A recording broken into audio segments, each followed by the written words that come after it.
y el hijo pequeño, que se llama Cosmo,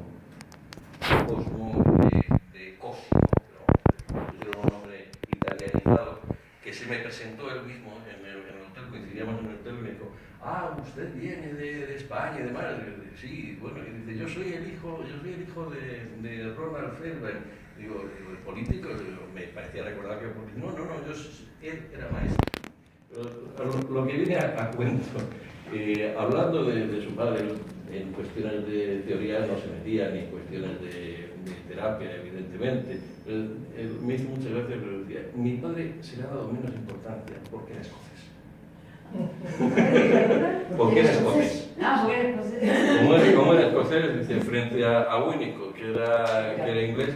Y en el discurso que dio de agradecimiento por el homenaje a su padre, una de las cosas que él decía es que con amargura y mucho sentimiento, que cuando falleció su hermano, que era el famoso político, hubo un montón de gente en el funeral, en el entierro, mientras que cuando falleció su padre, muchos años antes, pero cuando falleció su padre, ni siquiera hubo un representante de la British Psychoanalytical Association.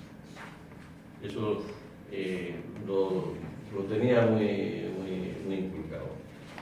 Así que nos encontramos con uno más de los autores dentro de la historia del psicoanálisis que son desconocidos, poco trabajados, poco elaborados, sobre todo en español. Ahora en Argentina sí se está trabajando, está Basili, no sé si te suena, y algún otro profesional está trabajando, está poniendo al día cero, pero la verdad es que, aunque en inglés tampoco se puede decir que haya una sobreabundancia de publicaciones, sí es un autor que se le viene trabajando. De hecho, la jornada esta fue también a propósito de un libro que publicó la Carnac, sobre un libro colectivo sobre Fairbairn, de nuestros autores en el que colaboramos, entre otros Ariel y yo. Ariel hablaba de la relación entre Stephen Mitchell y Fairbairn. Ya sabéis que Stephen Mitchell, uno de sus autores preferidos, era Ronald Fairbairn, y yo hablaba de las aportaciones de Fairbairn a la teoría de los tipos y de los trastornos de la personalidad.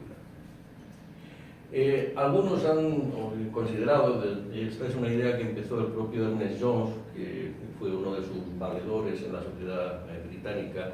En la introducción, en el prólogo al libro de Estudio Psicoanalítico de la Personalidad, dice algo así como que la obra de Fairbairn es muy original, también se ve el influjo del aislamiento en el que desarrolla su labor, porque él desarrolla toda su obra y toda su labor clínica en Edimburgo, esta ciudad capital de Escocia, ella de por sí, en muchos sentidos aislado, es de un clima terrible. A mí me hace gracia ese refrán que tienen los escoceses, que dice: el clima de aquí es tan terrible que los débiles mueren jóvenes y los fuertes los envidian.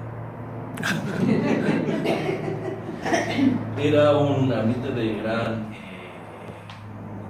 fermento cultural, de gran desarrollo cultural, pero también era un ambiente muy restrictivo en aspectos de tipo ético, moral, de costumbres. Ahora pondré algún ejemplo.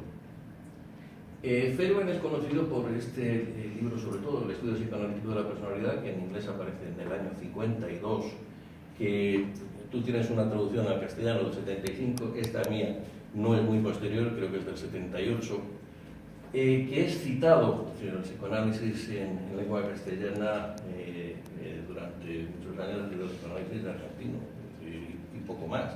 En aquellos años, en los años 50 y 60, Fairbairn era citado por autores como Blecher y muchos otros, pero recuerdo también las referencias extensas que hace Rafael Paz en su psicopatología, pero es un autor citado pero no frecuentado. Se le cita, se le considera interesante, pero nada más. En inglés ocurre algo parecido, es decir, Fairbairn no forma una escuela, no tiene muchos discípulos directos. El más conocido es Gantry, que nunca llegó a pertenecer a la Sociedad Psicoanalítica Británica, y el otro es Sutherland, que es un autor importante.